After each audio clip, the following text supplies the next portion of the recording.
just in fact, same as this time, if the government, they brought the same system of this Nakonde district, the same involving money, we have involving money within the district, they neutralize it here. Not the money which is from here, they go and neutralize it in Lusaka. The money from Kasama, they go and neutralize it in Lusaka. But where the money has come from, there are some projects, there are some problems, but they are not solving those problems. This will go, it can go until we change somebody to supervise. Now, I wanted to find out what really made Zambia to stop exporting tobacco. What really made Zambia to stop exporting tobacco is because Zambia, they brought the TBZ to be growing tobacco for the government. The TBZ, they could not run the company. They handed over to the Lima Bank, AFC, all those, they couldn't go. So they started giving to individuals, those who can manage on their own. So managing on their own, that means they will need to put their own prices. Did the government fail to pay those individuals? Yes, the government failed to pay because the individuals claimed their own money, or the government wanted, if those individuals go and sell a tobacco, for example, lemon was going at 4 kwacha per kilo or half or per gram.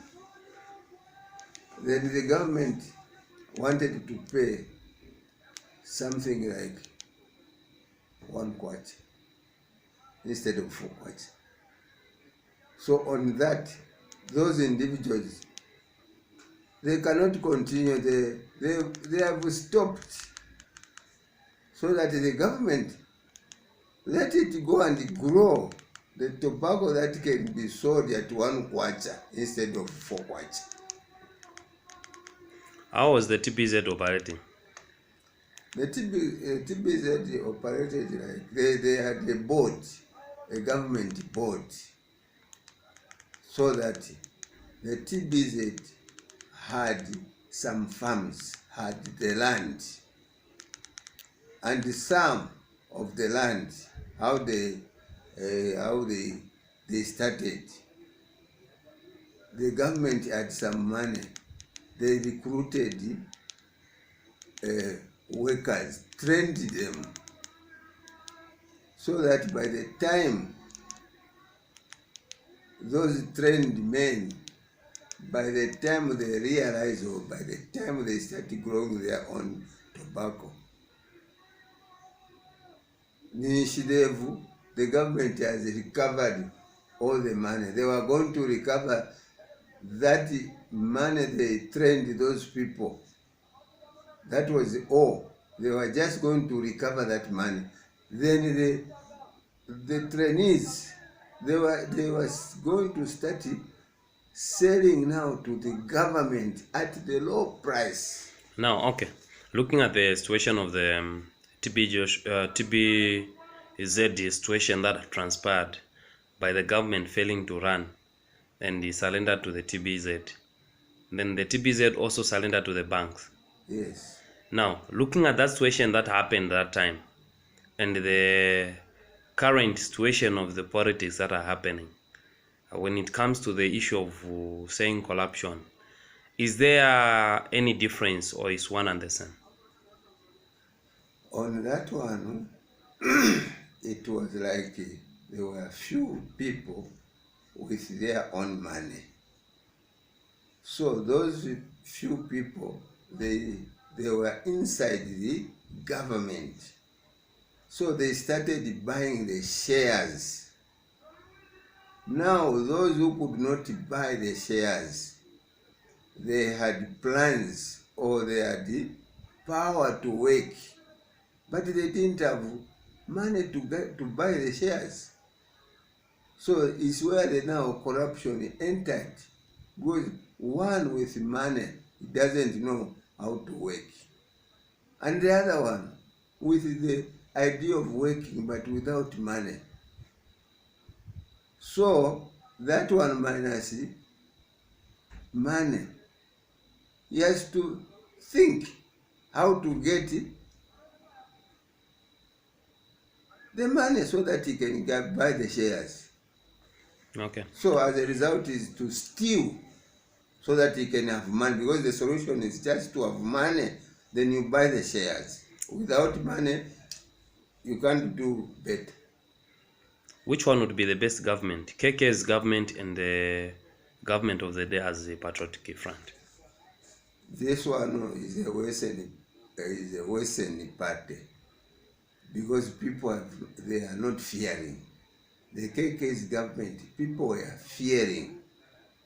So that government was better, because they were fearing the government. People were fearing the government. This time people are not fearing. This time people are not fearing the government. Okay. So, assuming we were to bring up the same type of government that KK was running, would it be better? Yeah, it can be better, but also there must be some amendments. Amendments in terms of what? Like in the constitution? Yes, in the constitution, because KK, it was in the first instance of getting independence. Would it be better to have a one-party system or multi-partyism system? Yeah, it's better to have one-party system, because what all people they agree to do, that should be what should be running. But don't you think another person, when you go into one-party system, it might happen the way Kaunda happened, where you had to hold the powers and ensure that these other people could not even succeed? No, there is the government and its party. They were two. The leader, KK, he was the leader of the party, not of the government. The government was the people. The people, what the people suggest, they should bring to the party so that they go one way. But at some point in time, no one objected when Kaunda refused to bring in the multi-partyism, because it was one multi-partyism. Then they went into one-party state. For it to get back into multi-partyism, it took a bit of some time. Eventually, other people even died during that period. Yes, because there were no negotiations between the government and the party. So the KK wanted to rule both at one time. That's why there's a president of the party. But in the government, we just have the chairman, that side. So these people should work together. But personally, I see it's a challenge, where you say, for instance, Edgar Chagalungu is the president of the Patriotic Front. Yes. At the same time, is the president of all Zambians, including the oppositions. That one is not right. That's why I said multi-partyism is not good, because he has moved. Somebody was going to be the chairman. Now he has moved, he has taken over. He has taken over the leadership of the government. Him is just a leader of the party. We need a leader also of the government to be, him was voted by the people.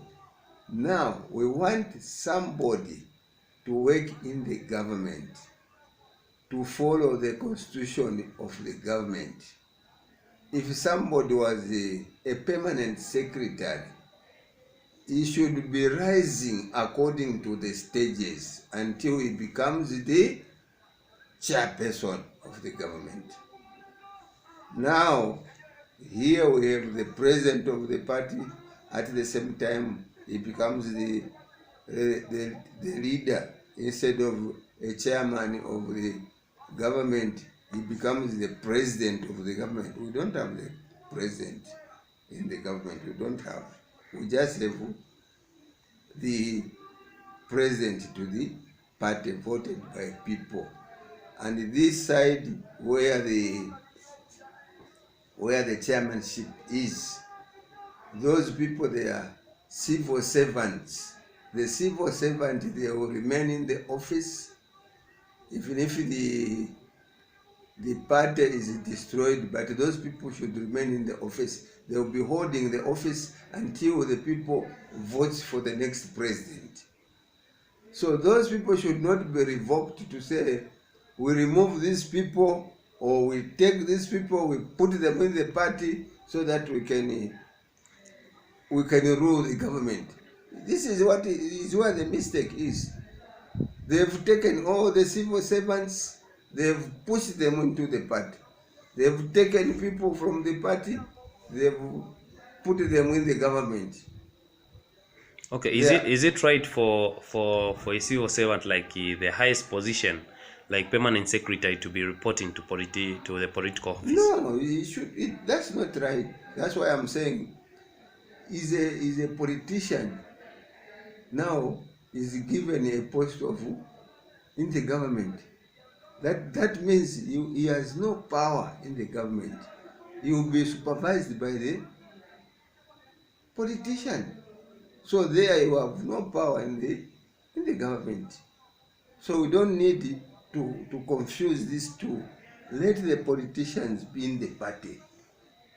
So in short, you are suggesting to say permanent secretaries should be appointed in a political lane. Yeah, permanent secretary. Not to be appointed from the civil service. No, not appointed from the politicians. Okay. Those, they should remain in the government. Those are in the line of the government. Then this side, they have a channel from the section, in the unit we used to say section chairman, branch chairman, and so on, until they lead to the president of the party. Okay, now I see, on the other hand, I see, away from that one, I see another challenge where you find the people who are in the MMD, they are the same people that are in the Patriotic Front. What's the essence of changing the government? If they are the same people that are still found in the government, they're just changing positions. Yeah, on that one, I say that those should be, when the party goes off, they should retire. They should retire. That's why if I'm employed today, I'll sign an agreement of saying I'll work for 20 years, then I should retire. These people in the party, when these parties, they are saying the parties, the agreement of the party will only go for 5 years, and the second 5 years, they should retire after 10 years. Okay, fine. On the presidential race, they do retire. After 10 years, they retire. Yes. Now, when it comes to the member of parliament, councillors, and these other officers, they still contest continuously. Yeah, they contest. Like an example of Daniel Munkombo, who served in the Kaunda's government, yes, Nichiluba's government, Mwanawasa's government, Rupia Banda's government.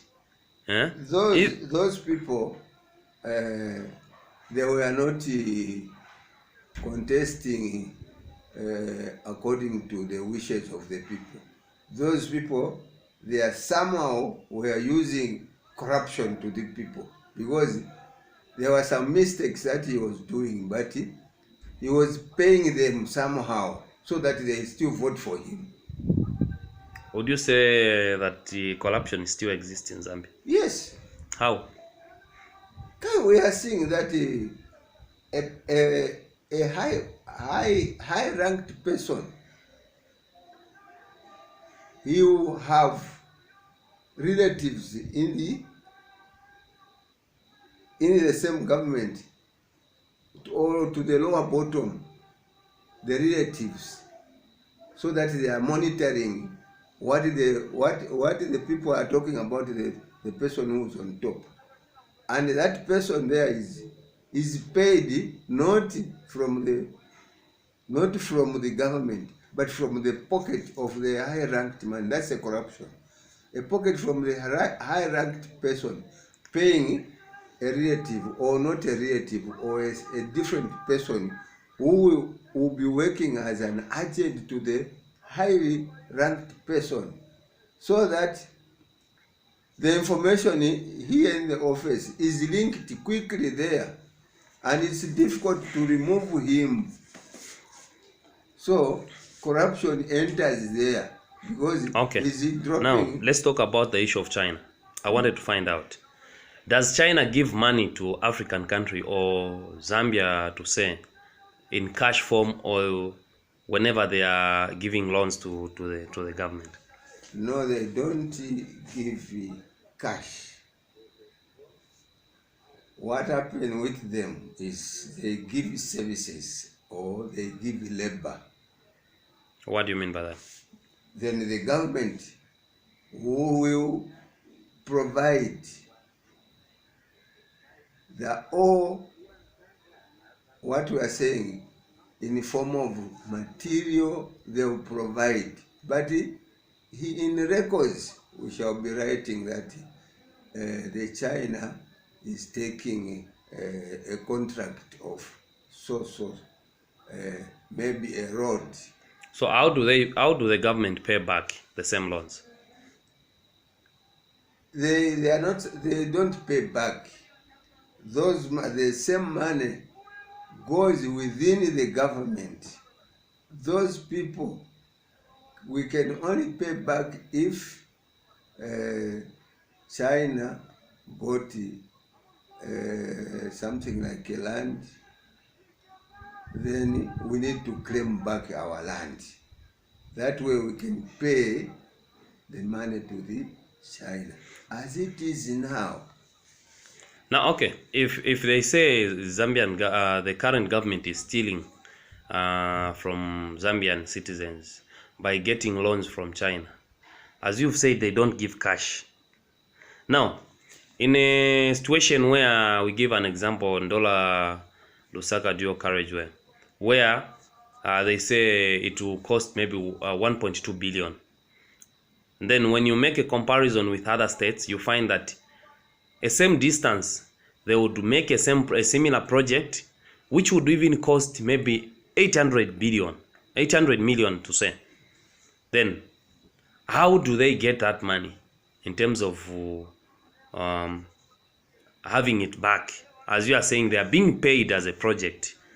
They offer a project and run it themselves using their own monies. They don't give cash to the government, meaning there is no record that is showing that the money has gone into the Zambian government. No, on that one, when making the agreement, the government makes a deal with the government of China. When we say making a deal, is showing a different issue to the public, while the real thing is hidden. That's a deal. So the government shows a different amount to the people. Say, we are making, the government of China is getting a contract of so much, while they've made a deal with the government, where they've signed the real agreement, how much they will pay. So the government can pay only 800, but to the people they are showing 1 point so extra. You see, there's a deal there. So people who are in that deal, they will share that different. And these other people, they will tell them to shut up, or they will tell them you are going to get another deal somewhere. They will get a different contract somewhere where they will, those who know what is happening, they will go and get a different, but where there is big shares, the top people, there are some first big top, maybe there are just 4 or maybe 6. The first top 6, they get the big shares. Then these small, these other small ones, they get to small contracts. They still get, those who have the idea of saying there are some deals on contracts, they still get deals. So that's what happened. It's not the real contract that when we say the China is getting, is coming to work for 1.2 billion. The China doesn't bring the whole 1.2 billion. You find it, they only bring 600 material with 600. Then the other material is provided by the Zambian government. They say those Chinese, they don't bring food here. You find they will have milk cards. They'll be eating food free from here. Now when we get a contract, like here in Zambia, you get a contract, they should show how much you have in the account. If you have enough money. If you don't have enough money, you don't get the contract. Now here, you don't have the contract, you win the tender. That is the problem. You must have some money in your own account showing. But you find it, the China, they don't show that they've given so much. It's the same Zambian government which is going to provide money. Those people, they only provide the services. The material machinery is for Zambia. But how do you say they've won the contract? How do they win the contract? The services, it's only the services. They bring manpower. Machinery is here. Material is here. So we cannot say China has won a contract. They have just brought the service people to work. The machineries, you find that the machineries they are bought somewhere. This is what happens.